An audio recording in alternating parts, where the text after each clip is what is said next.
but things pretty much clicked from that moment on. After we played, we all walked to the liquor store down the street and bought 40 ounces because it seemed like a good deal economically. This was way before 40s became popular. When we got back to the music building, the guys showed me how to put egg carton foam under my sleeping bag to create a lumpy cushion that was a bit more comfortable than sleeping on the cold, bare floor. Not only was there no heating in the place, there wasn't any hot water, only cold. We drank and tried to stay warm.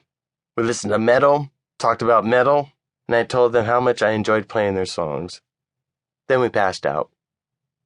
The next morning we were awakened by the dull vibration of some band playing in the room down the hall. At first I thought I had died and was in purgatory. Then it opened my eyes and I remembered I was at the music building with a bunch of guys I barely knew. I looked over at Cliff and saw that he was reading a Dungeons & Dragons Call of Cthulhu role-playing book. Being a big horror fan and well-read in the works of H.P. Lovecraft, I said, "I know that book." He said, "Oh yeah?" Which was what he said when he was interested in something. I discovered that we could talk in detail about Lovecraft. I was relieved we had something in common besides music. He loved horror movies as well. His all-time fave was George Romero's Dawn of the Dead. After struggling to put on my shoes in the chest-heaving cold, I wanted to see what this place looked like during the day. I wandered out to the main hall, figuring that one of those metal bands that Mark was talking about was responsible for waking me up. So I went in the direction of the music. As I drew closer, what I heard was definitely metal. It was loud and fast, and the guitar sound was really great. After listening through the door for a while, I headed back down to our room. As I was talking to Cliff, these two guys walked through the door. One was incredibly gawky in a Joey Ramone kind of way, and the other looked like a Jewish version of a wannabe Glenn Tipton. Cliff said, "Hey, these are the guys from Anthrax. This is Scott and this is Danny." And that was the first time that I heard that gravelly, throaty, slightly devious, and mischievous-sounding New York voice of Scott Ian. "Hey, we bought you guys a toaster oven." That was April 8th, 1983, 31 years and 1 day ago as I typed this. A lot has changed since then, but what hasn't changed is my relationship with Scott. From meeting him that cold morning in the music building to hanging out with him very recently at Fear Festival in San Francisco, I've always appreciated and marveled at our friendship. Even though we grew up on opposite sides of the country, we share a lot of the same sensibilities and interests.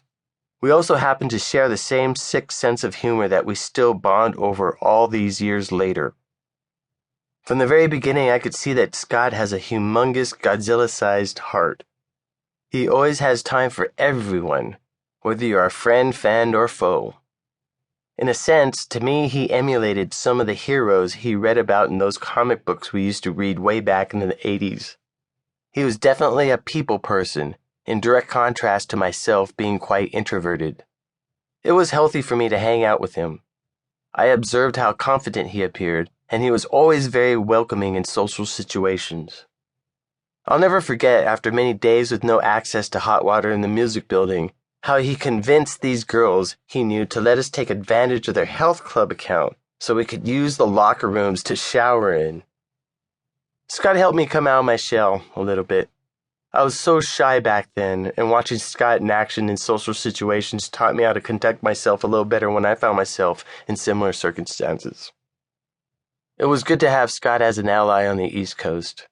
Actually, all the guys in Anthrax were quite friendly, and we hung out a lot.